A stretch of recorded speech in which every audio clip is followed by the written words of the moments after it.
Welcome everybody to We Live in Color. I'm your host, Deaunte Damper. Now, before we begin today's episode, I need you to like, share, and subscribe to Converge Media. You'll learn more about our community events, blog posts, The Day with Trey, Back to Basic, Clapback Culture, you name it. Please go to whereweconverge.com to learn more.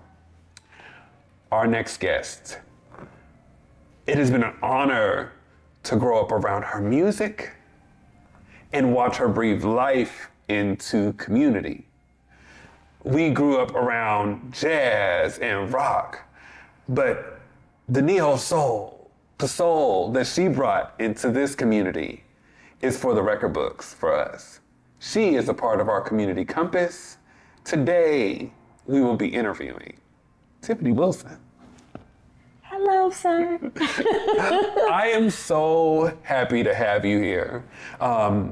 Growing up, I remember I grew up in the early 2000s, and there was nothing but neo soul, all around the radio.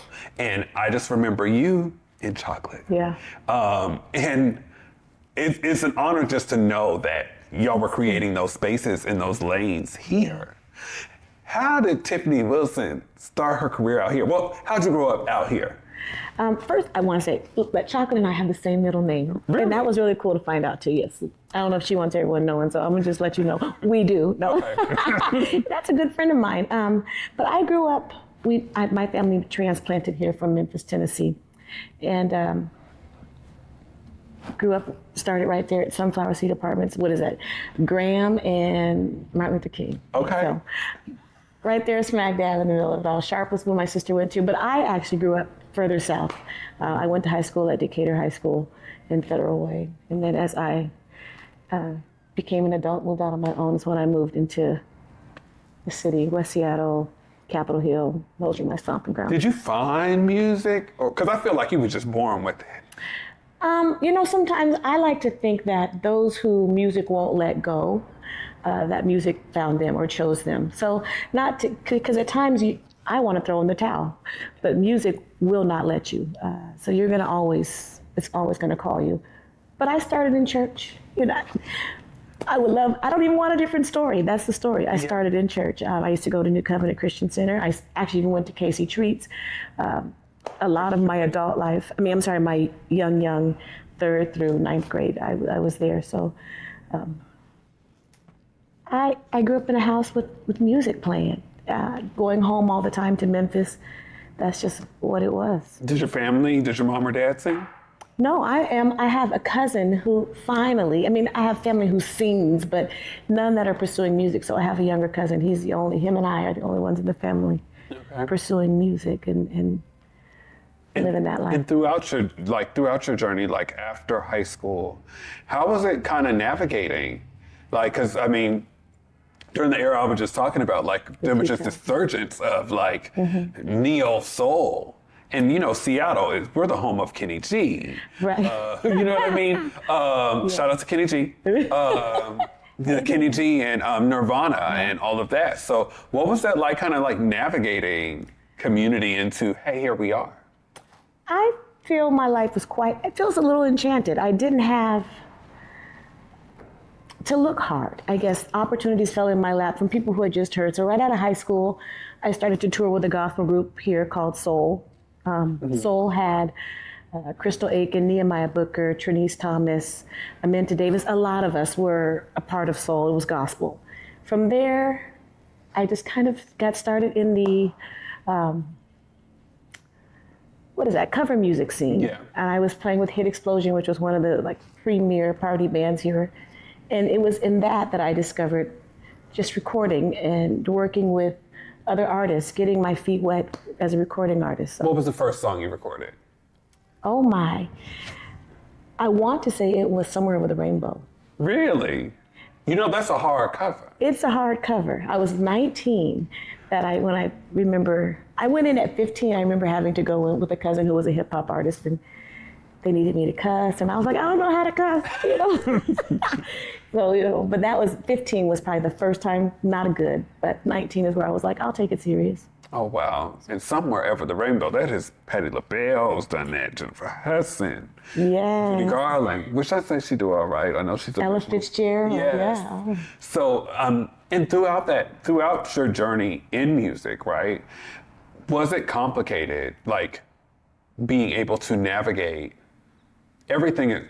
Is hard for us brothers and sisters out here, but navigating while Black and being a woman in how complicated that scene is. It is hard. It still is hard. It's when I began to branch out and put out my own music and really want to do the recording artist thing. Sometimes you felt more resistance, and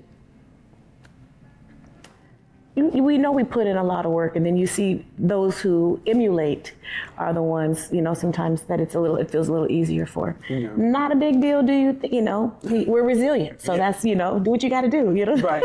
And we're going to talk about the first album and a little bit more, because I also want to know pandemic. Something is just telling me to ask you a little bit more about the pandemic and how that did for you. But we're going to get to that and unpack that. I'm here with Tiffany Wilson, and you're watching We Live in Color. Here on Back to Vesa, it's always been important to me that we uplift stories from across the region, and that no matter where you live in the nation, you never have to miss a moment of the show as we continue to highlight the beauty, excellence, and resilience of our communities across the Pacific Northwest. Why? Because representation matters. So no matter where you live, be it the Central District or Centralia, Portland or Pullman, or anywhere across the country, I encourage you to join me on this Back to Vesa journey by downloading the free Fox Local app on your phone or smart TV as we continue to elevate the very best in our communities. Hey, besties! What is a bestie? I like you. She's fun. It's about to be a good time! She's always looking out for you. Since you're my bestie, I will handle it for you. She makes you think. Here to uplift and empower. She's always encouraging. You are that girl! Chelsea Edwards, your bestie in daytime. I get the spiritual moments. Chatting with Chelsea. New episodes weekdays at 5:30 or stream anytime on Fox Soul.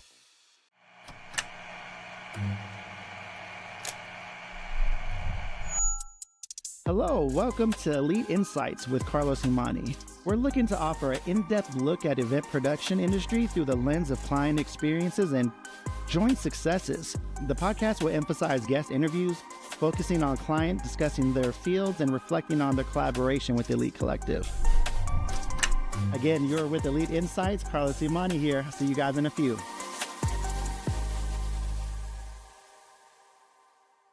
And we're back where We Live in Color. I am here with the Emerald of Seattle, Tiffany Wilson. I'm going to give you different intros every time we come in.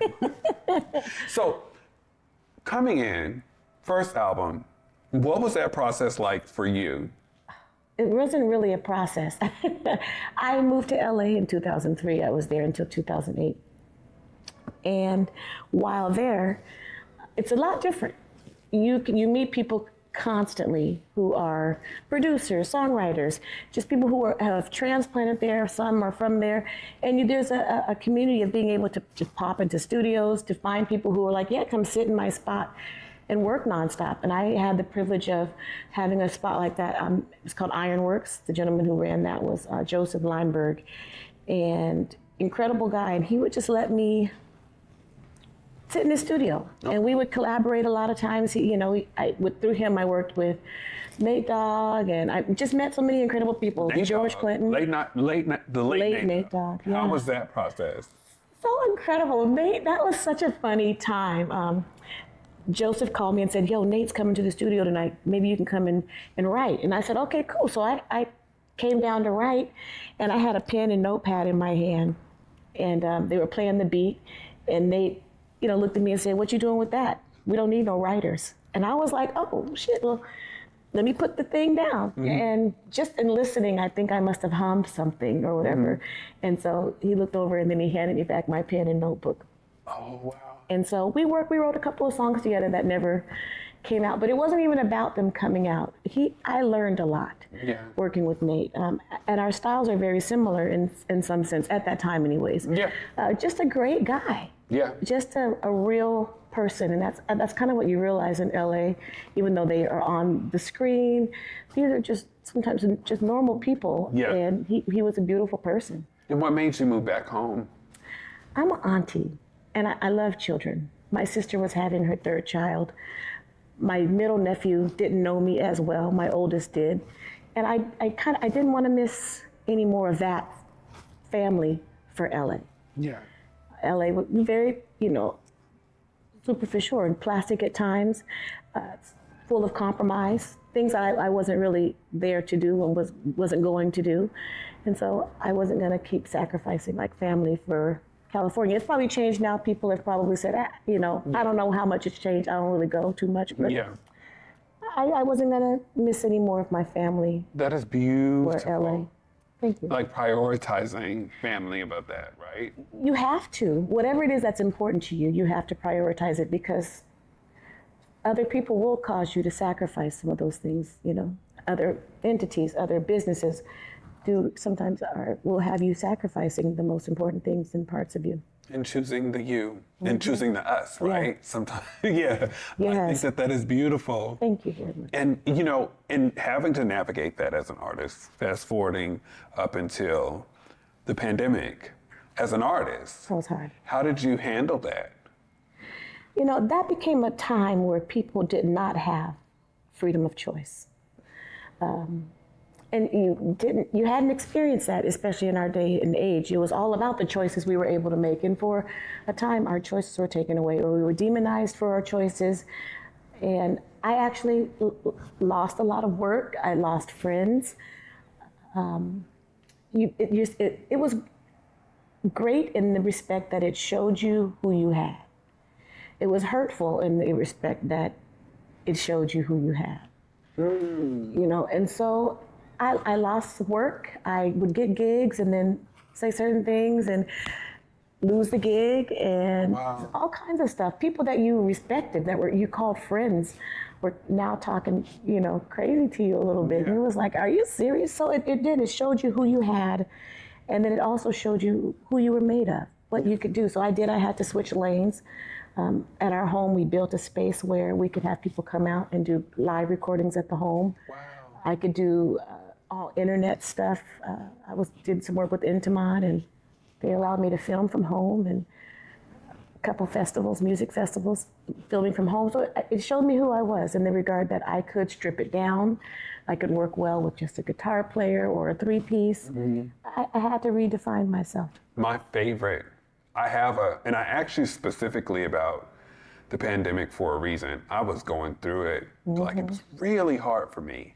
But I remember playing your rendition of I Am in Love. And I played it. Gosh, with me and Jimmy James. And I played it every day. It is like my favorite, it's my favorite Aretha Franklin song. First of all, I did not even listen to Aretha Franklin's version until I heard yours. Now Let Me In Your Life is my favorite Aretha album. Wow. But I'm just super grateful because music really helped get me through the toughest time. And, I was in love at that time, but it was also very much hopeful, right? It just gave me hope. Yeah. So I just want to thank you for that moment. That's why I had to ask you about the pandemic. And I think that, what you were saying, what you were doing during the pandemic really kind of set the tone because you were creating space for other creatives to think of different ways to be creative. Ooh, you know who I thank for that? Wanawari. Wow. The day they announced, we might need to store up some water and get some rice, I had a living room show at Wanawari, which we didn't see that. We weren't planning for a pandemic, literally. I think she had booked me out, her and Soma, maybe a couple of months, a month and a half or so prior. Mm-hmm. We had plenty of notice, I can say. And then it was like, we're gonna have to do something. It's a living room show, so I was already, for the first time, kind of stripping it down. I had done acoustic with Michael Wassman, but never for myself. Yeah. And so it was in doing that Wanawari show that I realized, I love a stripped down vibe. I like, some bongos and just a guitar player. Yeah. And then the pandemic hit the same day, and I was like, okay, this is how it's going to have to be. and I love it. And B, it is because you can do it in a small space, but you can do it in a big space. You just finished Teatro Zanzani. I know. I was saying tequilos, but I was thinking about tequila, but that's next. Yeah. But tell us about like going through that journey. Teatro was incredible. I remember years of like driving down the freeway, seeing this Teatro Zanzani on the buses, and over by my wife today said, "Don't be saying Sorry, y'all. But over by Seattle Center, Teatro, where it normally was, or where it started with the tent, and just thinking how that's dope. That's here, but I never went. Mm-hmm. It wasn't something that any of my friends were saying, "Let's go check it out." When I got the call, it was a gentleman, Stone Gossard, reached out to me and said, "Hey, my friend is wondering, they're looking for a male singer. Would you be interested in doing something like this?" And I was like, yes, I would. And I loved it. It's I think every artist that has poured into their artistry and worked hard here should experience something like that. And not the actual like gig itself, but the treatment. Yeah. I felt I was held in such high regard as an artist. Wow. I was Madame Zanzani, so walking throughout the space, there was, "Hi, Madam." It's just a different vibe, and it was easy in the sense that I got to show up and just be me, in the sense of just a singer, just a songwriter, just an artist on that front, and not the band leader, and not the booking agent, and not the curator. I got to just show up, sing my heart out, and go home every day for 6 months. And I've seen clips of it, and it just looked amazing. It's incredible. I miss it. It looked amazing. And but you were doing two things at once, because, can you talk to community about Seraphim?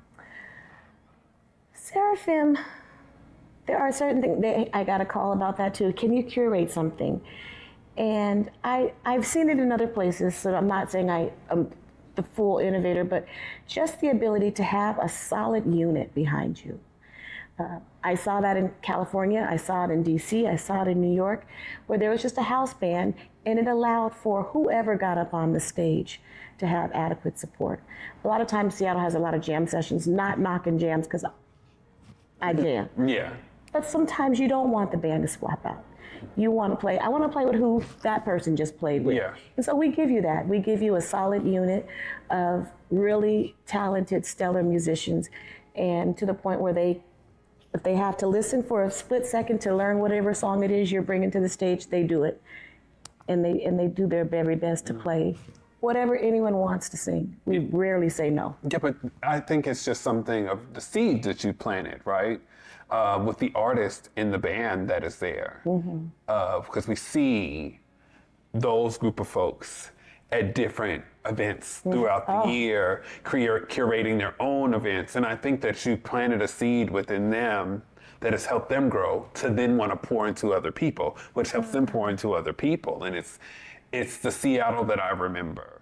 Yay, good. Can we get back? Because I loved, when I was in my mid-30s and early 20s, our greats were Josephine Howland, Phyllis Talley, and so many. I would love to be, I just remember sitting there with my mouth dropped open, Latoya Williams. There were some artists out here that were incredible to me, and that made me feel like, you can do it, Tiffany. Yeah. And so I just want everyone to always know that there is plenty of space and plenty of room, and we work and we'll go further together than we will separate, driving multiple ships. Right, and we sure shall. Yeah. I got more with Tiffany Wilson and We Live in Color tributes. You are watching We Live in Color. Working with instruments has been totally different than working with a traditional bank. They're real, and they meet you right where you stand. I was recently funded, and that money has just changed the trajectory of what we're able to do and our output. This has been just more than just funding or a one-on-one connect. It's been an opportunity for us to really grow and connect and build roots within the community. As a small business owner, you need to put your faith into the right people, and they seem like good people to put their faith into. In Seattle, it's more than just coffee. It's community. At the station, we brew more than just your favorite cup. We brew connection. From Beacon Hill to Columbia City, we're a space for artists, activists, and everyone in between. A place to gather, create, and simply be.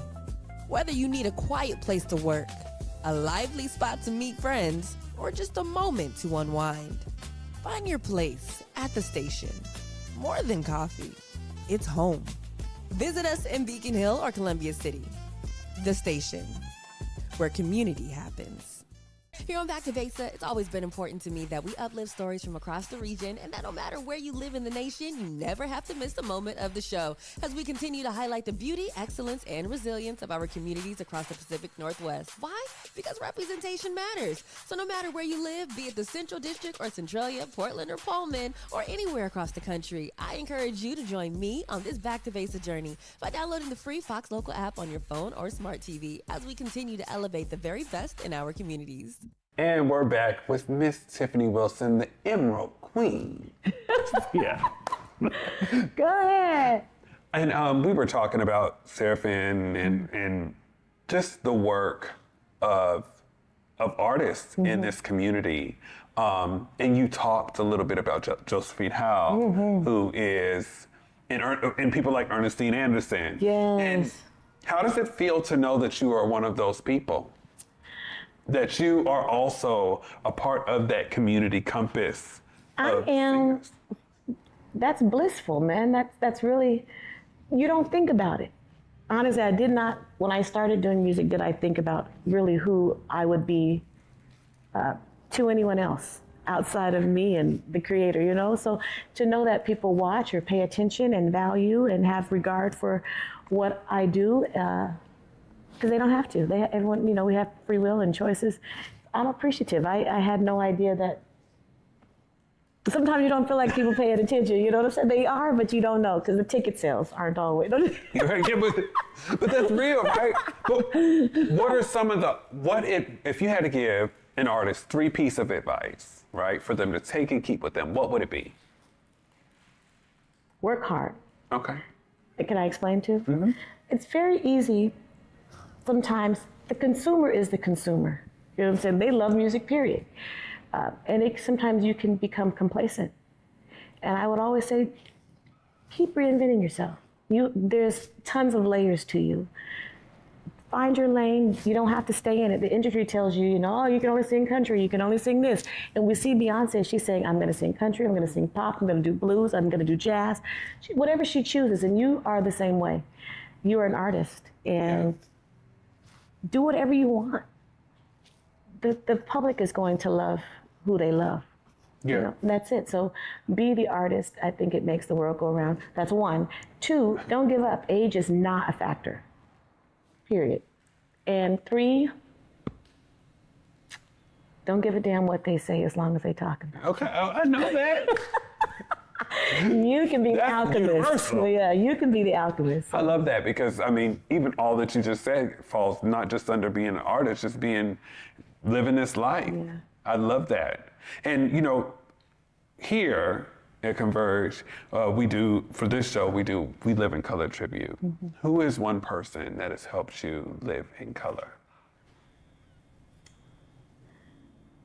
That's it one. It could be more than one. I'm going to have to say, it's tough. My mom and my sister have probably been my biggest, because they see every side of the heartache, the joys, and so my sister always tells me, keep leaping. Keep leaping. And she's a really great example of continuing to leap. My mom has always been a leaper, always entrepreneur, not afraid to start new things, build, grow. And so those are the people who have told me, you're doing great, keep it up, don't stop. I mean, I hear it, but that, you know, when you hear it from mom and sister, sometimes it doesn't matter what anyone else is saying. So my mom and my sister, it was just us 3 for a lot of years. Mm-hmm. And that's who really keeps me going when it's hard to keep going. And then I got my niece and nephews. They, you know, and them too. And my wife. And not but you can name all of them. It's okay. All of them. They be keeping me going because, you know. I love it because, I mean, it kind of circles back to what you were saying before about, like, you know, prioritizing the us.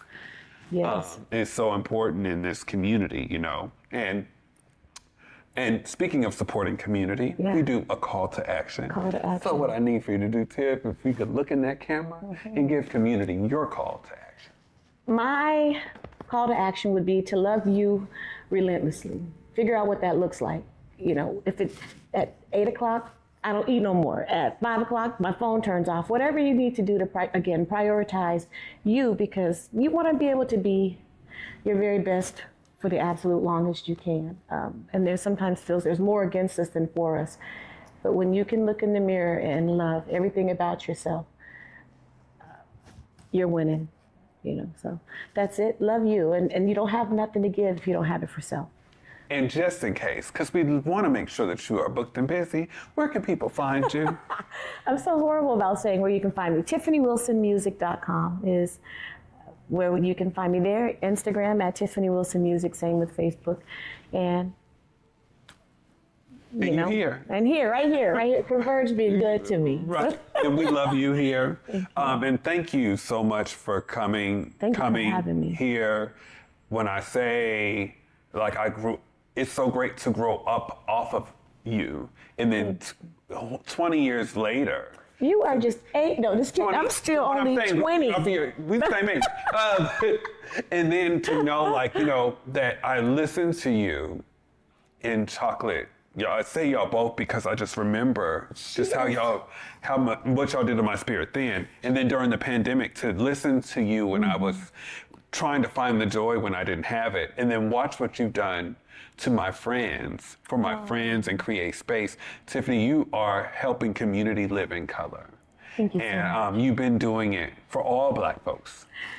And I appreciate you. Anything we can do to support, please let us know. Thank you so much. Well, can I mention one thing? Yeah. I have a T-shirt line I started. yeah. So I'm Let's wearing do it that. right now, and it's for the Copper Complected people, and it's Ye Are Gods. And so it's called Copper Queen Collective.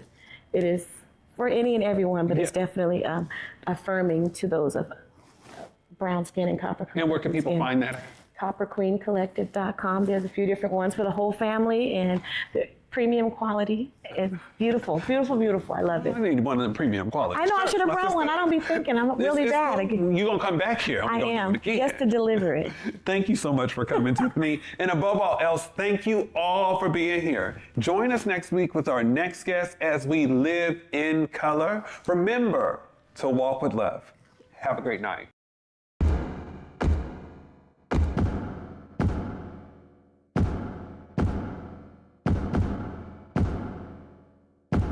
Hey everybody, Deaunte Damper. To learn more about our blog posts, community events, and more, go to whereweconverge.com.